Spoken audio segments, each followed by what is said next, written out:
খারাপ কিছু কেউ বলেননি। তাহলে সেটা শুনি না একটু? শোনাতে পারি। শাড়ি। বিয়েতে 51টা শাড়ি পেয়েছিল মেয়েটা। অষ্টমঙ্গলায় ফিরে এসে আরো 6টা। এত শাড়ি সে জীবনে দেখেনি। আলমারির প্রথম থাকে সে রাখলো সব নীল শাড়িদের। হালকা নীল একটাকে জড়িয়ে সে বলল, তুই আমার আকাশ। দ্বিতীয় থাকে রাখলো গোলাপিদের। একটা গোলাপি শাড়িতে জড়িয়ে সে বলল, তোর নাম অভিমান।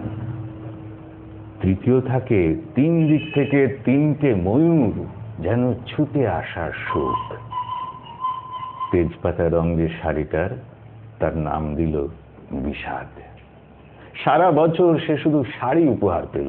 সে ভেবে পেল না এক জীবনে এত শাড়ি সে কি করে পরবে। কিন্তু বছর যেতে না যেতেই ঘটে গেল সেই ঘটনাটা। সন্ধ্যের মুখে মেয়েটি বেরিয়েছিল স্বামীর সঙ্গে চাইনিজ খেতে।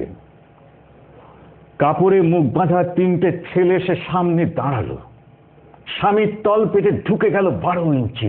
উপর থেকে নিচে, নিচে নেমে ডান দিকে, যাকে বলে এল। মেয়েটি চিৎকার করে উঠল, না! পড়ে রইল খাবার।